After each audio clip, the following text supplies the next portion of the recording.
Hi, I'm Kristen White, and I invite you to join me each week as I interview experts who talk about the things that matter to you here on The Ripple Effect.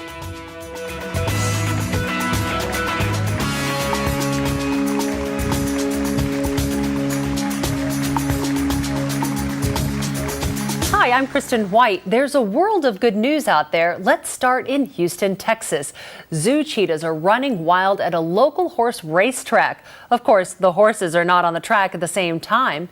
Cheetahs are kept confined at the zoo and need to get a chance to run at a top speed to stretch their legs. Let's check out the story. Today we came out to the Sam Houston Race Park and we're going to run our two cheetahs and their companion dog, who is an Anatolian Shepherd. And very nicely, the racetrack agreed to let us do it here when there's no horses. So we're going to set up our lure course that our staff actually made out of a lawnmower motor. And it pulls a lure that is today going to be a stuffed duck. And the cheetahs and Taji will chase it down the track and get up to speeds that they can never do at the zoo. Cheetahs are the fastest land mammal. They can go up to 65 miles an hour. We don't think our two boys are going to get up to that speed today because it takes a lot of conditioning. And this is only the second time they've actually run here at the track, so they haven't had a lot of time to build up endurance. Just like when we run, we have to practice for a race. They have to practice for those speeds. The lure right now is just about 600 feet. And that's the length that it's been shown that cheetahs need to get up to their top speed. So we started out shorter, and now today we're going to run that full 600 feet. If you watch them when they're running, you can see they have really big, long back feet, and that helps them put on the brakes. Cheetahs also have non-retractable claws, like house cats can pull their claws back in, and cheetahs can't do that. And those act like cleats, and that can help them put on those brakes too. Cheetahs have a very strong hunting instinct. They're sight hunters, which means when something runs, they want to chase it. So to them, that lure is a little prey animal that's running away from them. So when they see that going, it's that instinct that kicks in and makes them want to chase it. And then at the end, they get a bowl of their food, and that food is mostly to reinforce them for stopping. So they know that, you know, I'm going to get to chase this lure. They get to catch the lure if they want it, and then we trade them out for their bowl of food. The goal for bringing them out to the racetrack is really a benefit for them.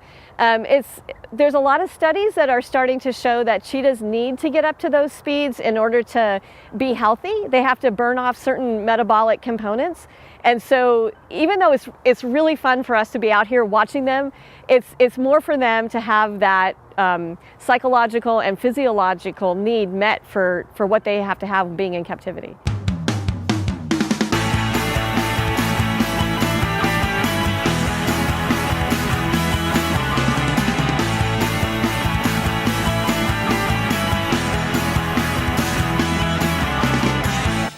According to the National Geographic, only about 7,000 to 10,000 cheetahs are alive in the wild today. And in outer space. If you thought it was quiet in space, well, you were wrong.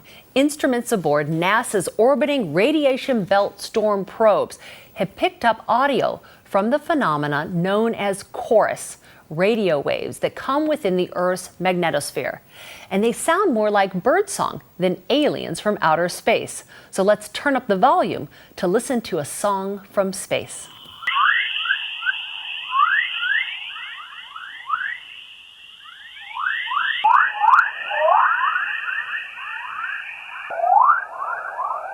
That's the world of good news for this week. I'm your host, Kristen White. Let's start a ripple. Coming up next, Drew Canole, America's favorite transformational coach. Hi, Drew Canole, transformation coach and expert. Remember, we're in this together. What I'd like to do for you this week is give you a 1-minute tip that you can apply to get extraordinary results. You see, in any transformation program, a lot of people get confused. They do 3 to 5 to sometimes 21 things at once, and they never complete that one task. So this week, I'd like to give you a tip centered around adding lemon to warm water. Real simple and easy, but the payoffs are huge. You see, when people wake up in the morning, they're chronically dehydrated because they didn't drink anything over the night. They had their caffeine, their supplements, or stimulants the day before, and they need something that's nourishing. So this morning, what I'm going to do is I'm going to add a little bit of lemon to some warm water. Now this aids in phase 2 liver detoxification, it alkalizes your body, and it's just overall amazing. And then once you get used to it, it tastes great. You can add a little cayenne pepper to it too if you want to, but this is the tip. Tremendous health benefits in this glass right there. Do this every day for the next week, and I'll give you a tip next week. Drew Canoli, remember, we're in this together. I'll see you soon.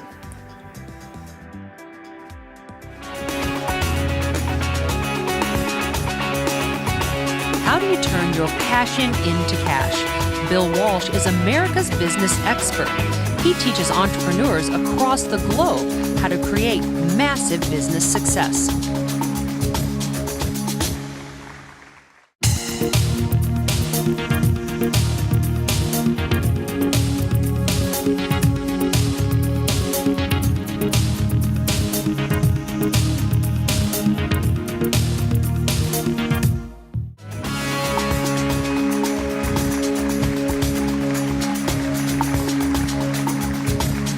You may not realize it, but now more than ever is the best time to become an entrepreneur. I'm here with America's business expert, Bill Walsh, and he's here to give us some strategies on not only how to get started, but how to find success as an entrepreneur. Bill, welcome to the show. Please, thanks for having me. How are you? I'm so glad you're here. So why is it such a good time to become an entrepreneur? Well, if you think about it, right, it's like the perfect storm. You know, there's so many challenges in the job marketplace. There's so many super talented people, and we no longer live in just one local economy. I mean, today when you launch a business, you're now in the global economy. So where could it be ever taken place where literally you could come up with an idea and then have that idea sell your product all over the world? Instantly for, I mean, a 13-year-old kid making $50,000 a month selling hot sauce. Unheard of. Yeah, I hear such amazing stories about success from people who come up with an idea and then they're in business almost overnight. Yeah, because think, years ago it would cost you $10,000, millions of dollars to even launch, or even a franchise, you know. But today you can start a business for, you know, less than a couple $1,000s, get an idea out there, get good media, get good print, and before you know it, because of social media, now you've got customers all over the world wanting your product. Right. You know, it's interesting because we hear about people who have ideas for businesses. I mean, you're out to lunch with your friends. Right. You hear people, I've always wanted to start a business like this.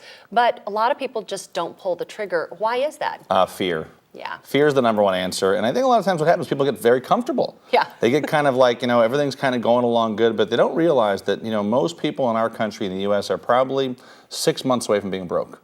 Which means they were let go from their job, they don't have a lot to fall back on. So I always tell people this is a great time to start a part-time business. You know, find either a home-based business or an internet business or something that can generate some extra revenue for you. One of the hottest things today is membership sites. Right. You know, if you've got a good, let's just say you're good at gardening. You can literally launch a membership site, you know, sell a program where you teach people how to garden or cooking for $10 a month, where you give your great tips on video today, on audio. And if you just had an extra 500 or 1,000 customers paying you $10 a month, and the thing is, once again, you're no longer doing business in your backyard. Your backyard is now the world. Break it down for us step by step. If you needed to get started, like say you had an idea, so once you're again, so the first thing, you got an idea, right? Okay. The second thing is you have to become a great leader. You have to be the one that's going to be the janitor, be the CEO, the CFO. You really have to be willing to do all the work. So become the great leader. The next thing is have a great plan. Right. I mean, if you were to take a vacation, you would call the travel agent, you'd book this, you'd book that. It's the same in business. You're going to build a house. You start with a plan. Tell me a little bit about your book, The Obvious. Oh, it's a fun book. So you probably heard of the movie called The Secret, right? Yeah. So I decided to write a brand new book called The Obvious. You actually have to get off the couch. You have to do something, because you can dream about all you want, right? But at the end of the day, all the dreaming in the world is not going to make it happen like actually taking action. So The Obvious really talks about the laws for universal success, which means, you know, are you doing the right things? Are you planning? Are you working at it? Are you actually serving the customers? Are you creating value? Because a lot of times what happens is that we go from being busy, and then before you know it, we wound up running out of money, and these companies run out of business. But it's a sign of the times that the innovators are winning over and over. So The Obvious talks about becoming an innovator in your space, which means own your space. Pick that niche, own that niche. I believe specialists get wealthy, generalists get paid. And then, of course, once again, who do you surround yourself with? So you have to find a team. And I think people say, well, that's where I get scared. I don't have the money for a team. You'll find that you can barter, you can partner, you can hire people that play at things you have to work at. And they'll make your job a lot easier because they're great at, find some 20-year-old kid that's brilliant at making websites.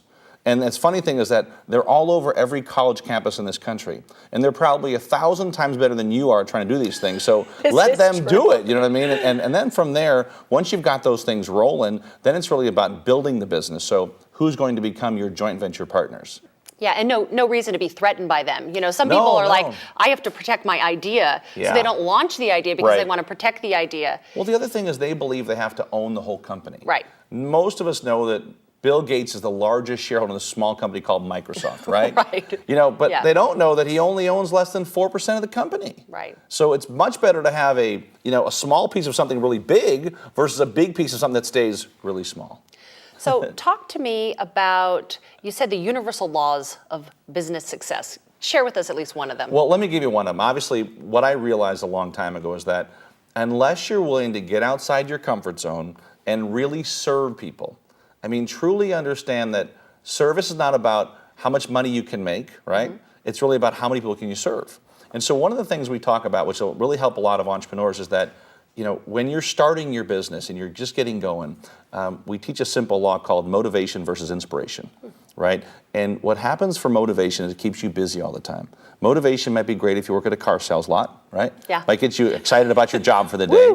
But what we realize is that true inspiration comes from within. Right. So what I believe is that if you just draw a simple circle here and a line to the right and it says, here's where I'm at today, here's where I'm going tomorrow, start with a really big vision and make sure the vision lines up with your values and your actions. Mm-hmm. Which means a lot of people tell me that, I really want to get in shape, but they sit on the couch all day eating bonbons. Right. They're not getting in shape. Everybody wants to get in shape. Nobody wants to go to the gym, right? Right. But what you'll find is when you start with a big enough vision, it will literally pull you to your goals. Right. It is unbelievable how powerful this becomes. And in business, one more idea is that become what's called an intuitive performer.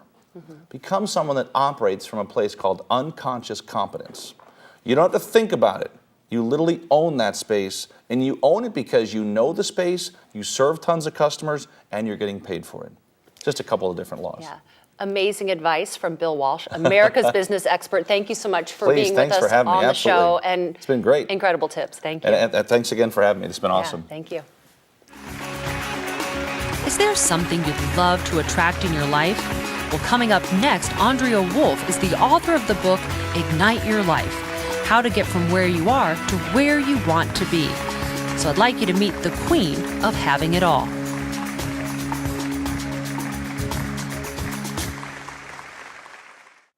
Hi, I'm Kristen White, host of The Ripple Effect. If you enjoyed the interviews on the show, well, I have good news for you. You can learn more from these amazing experts who appeared on the show.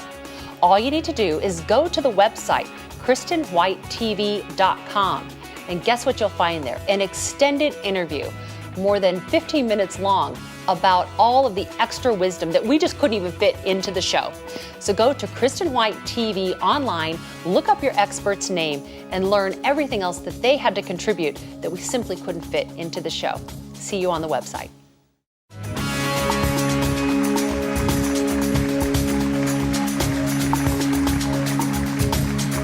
It's a big question for many of you. How do you get from where you are in your life to where you truly want to be? Well, my guest today is an expert coach, Andrea Wolf, and she's the author of the book, Ignite. Welcome, Andrea. Thank you, Kristen. Great to be with you. So how do we do that? Well, it starts with understanding what's got you where you are. Mm-hmm. What has been holding you back, whether it's external to you or inside you, inside that wonderful mind of yours. And often you have no idea that you've inherited certain beliefs about yourself and that you're living them out later in life, in your adult life. And so it's really important to clear all that out by really just getting in touch with it and getting clear. Once you've done that, then the world is your oyster. And the next step is to give yourself permission to actually dream up what it is you really, really want. And whilst that sounds incredibly simple, it's amazing how few people actually do it. Tell me a little bit about your book. Ah, my baby. Ignite Your Life: How to Get From Where You Are to Where You Want to Be. So this is my first book, and I am delighted to talk about it. This got created out of my desire to reach more people than I could possibly coach one-on-one. Mm-hmm. And I realized that it needed to be incredibly simple. So you'll feel me taking you by the hand. It's a very gentle book. It's a very action-oriented book. So the chapters are short, very easy to read.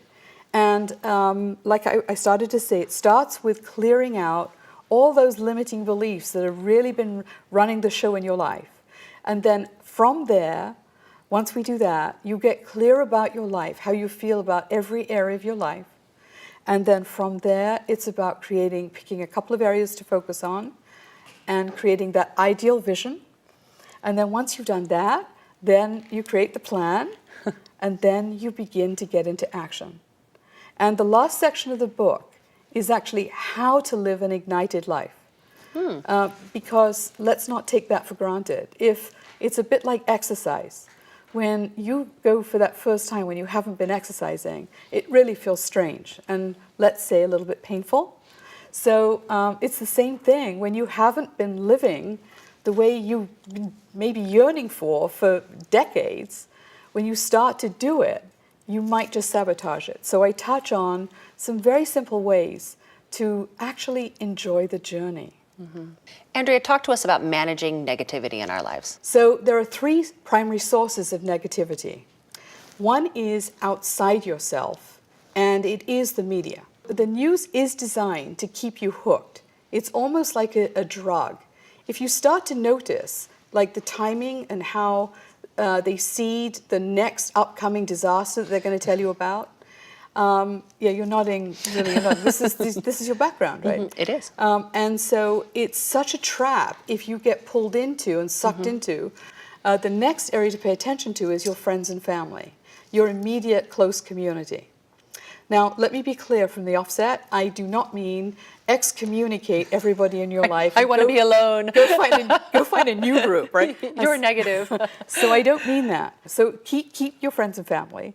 However, pay attention to who in the midst of all these friends and family, often it's family members, Right. Are naysayers. They say stuff you like, well, that'll never work. Who do you think you are? We don't know anybody who does that, do we? Right. Yeah, wonderful uplifting remarks like that. Right. So the way to handle them, to give you a strategy, is to say to them, thank you for sharing, genuinely, no sarcasm, because that will leave them nowhere to go, and then continue on the pathway that you are on, and do not let them stop you. It's an interesting thing when you start to change, is people get unsettled around you. It's like, where did Andrea go? So what you want to do is assure everyone you're still you, but you're growing and you're changing, and bring them with you. So the negative ones, you want to manage them. You might want to manage how much time you spend with them. If, let's say, they're sort of a bit more distant family. If they're close family, you may become contagious by being more positive and just inviting them over here in this green pasture and come play over here. You know, I've heard studies where oftentimes, and accounts of this too, oftentimes it only takes one person inside a family or a workplace to shift their energy. Absolutely. And then over time, you'll see everyone in that space has a shift. Yes. I say, when I go into companies and I coach the management and then the teams, is any one person can transform this whole company. So it could be the receptionist. It could be the guy in the mailroom. It could be the CEO. It could be anyone by putting a stake in the ground and being a stand for fill in the blank. Excellence, being a stand for commitment, being a stand for Enthusiasm. I was going to say joy, right? Right. Just that. And it's amazing how it's felt. Other people start rising like cream to the top too. Amazing. It is amazing. Andrea Wolf, thank you so much for being here with us on the show and sharing your expertise and your incredible book, Ignite. Thank you. Thank you. Coming up next, how to stand out from the crowd and learn how to inspire others with leadership expert Alan Millman.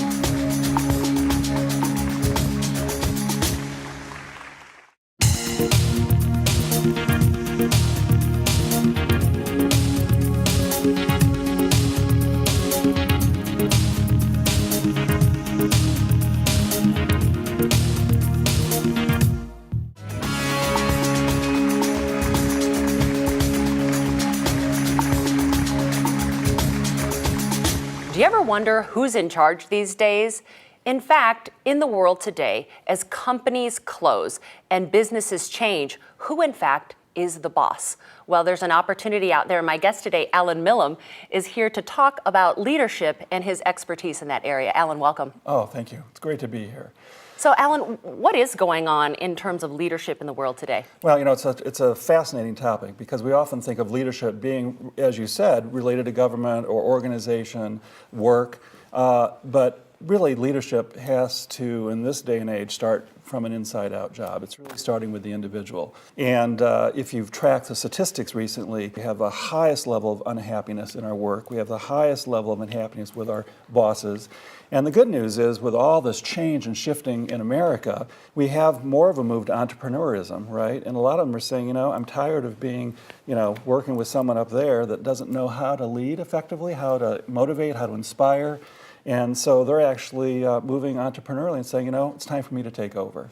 You know, that's such a great point. I mean, how can someone decide, you know what, it's time for me to step into that leadership role? Right. Like, what are the signals? Well, the first one, which is on the road to what we call burnout, has to do with the dissatisfaction. If you're waking, I call it the Monday morning blues. If you're waking up on Monday morning and you're in that traditional 8 to 5 kind of thing, and you're noticing, for example, that you're dreading that, clue number one, right?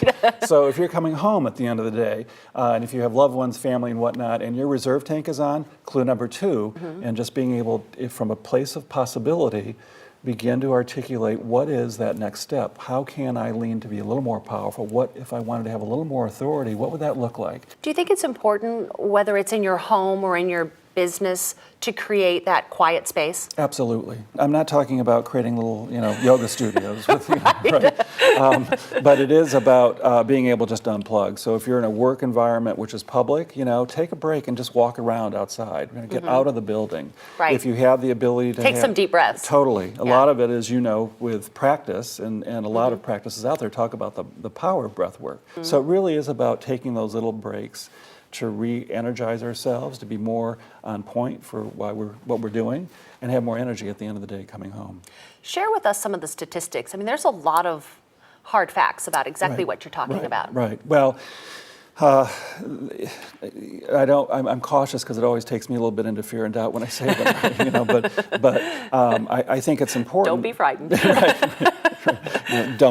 Force field yourself. That's right. So it bounces off you. Right. But when we look at, you know, I mean, you know, we look at how we're medicating ourselves. You know, I think you know, sort of medicate is such a fascinating word because if you flip out one letter, you have meditate. Right, and I always never thought of that. I've always sort of been intrigued with how medicate and meditate are so, you know, one little letter away. Different levels of calmness. Totally.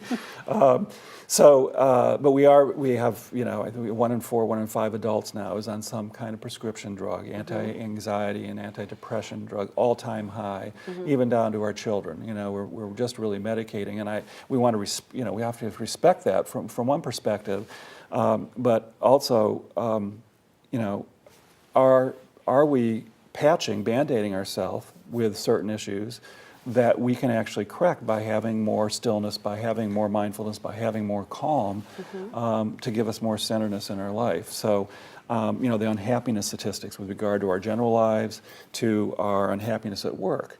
I just don't think the answer is really out there. I think, you know, we've done our best, and here we are with amazing resources, amazing technology, and why are we so unhappy, right? And I think that we really need to come back home. We need to come back to ourselves and really take a hard break at it. You know, when 9/11 happened, I had a couple clients who just said, you know, that's it for me. We are moving to Montana, right? I mean, they just felt, because they both were playing a very big game, you know, an important one, but they realized that the cost of it was actually causing them to build something that required so much external focus. And I think for every one that may have moved and simplified their lives and come back to family or whatever, I think another 9 may have thought about it, but then went right back to work. So I don't want to wait for another external event. I really think this is very possible right now. And, you know, it just starts with one small action. Alan, as a leadership expert, what would you say directly to the young leaders of tomorrow? the one thing. Well, the whole discourse here is really about having that young leader being able to know who he or she is, and to have the confidence and the faith in themselves to know that they are here with perfect purpose. The career today is going to move, for most young people, they're going to have multiple careers, right? It's a very, very different backdrop than a generation ago. And so I think for our young generation, it's about really understanding who they are from a value base, what they believe in, and then to have, and to build that internal base so that they can lead from there. And force field what comes in, right? Force field how much of you accept the messaging, so it's running, so that you're running your own value system and not compromising that from maybe those external messages that are coming from you from the outside. Absolutely. Alan Millman, thank you so much for being thank here you. and giving us some amazing and insightful ideas about leadership. Thank you. That's great.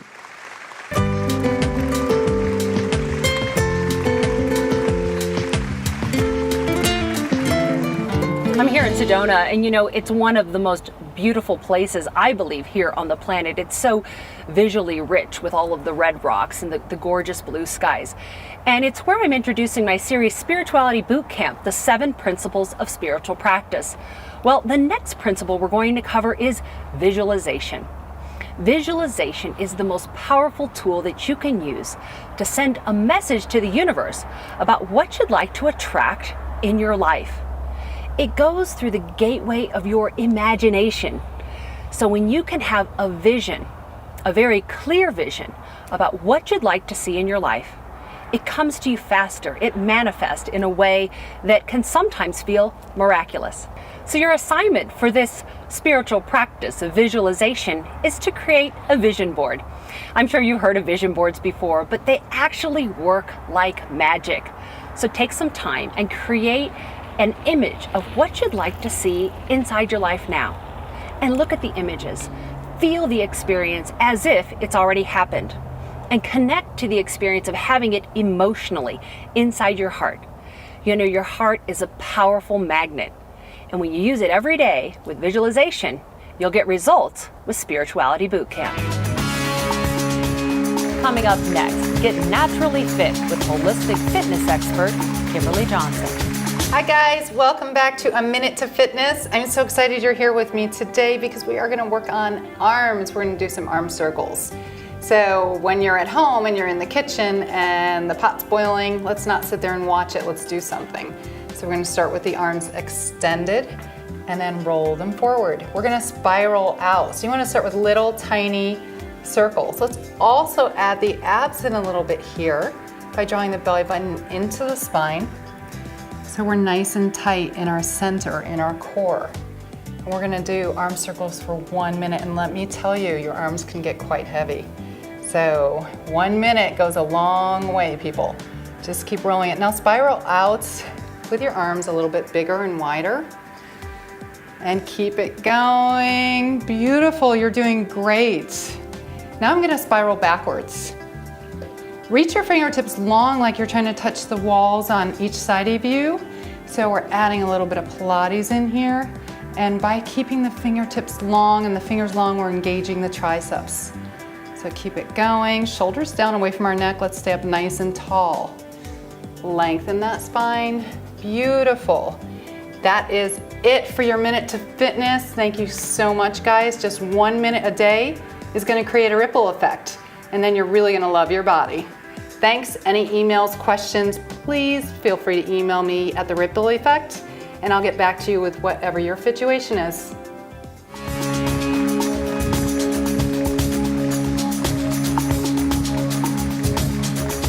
Thanks for joining me this week on The Ripple Effect. I'm your host, Kristen White. If there was something inside the show that spoke to you, that got you excited or even inspired, I encourage you to take action today. I believe it only takes one thought, one sentence, or even one word to make a difference in your life. So let's start a ripple.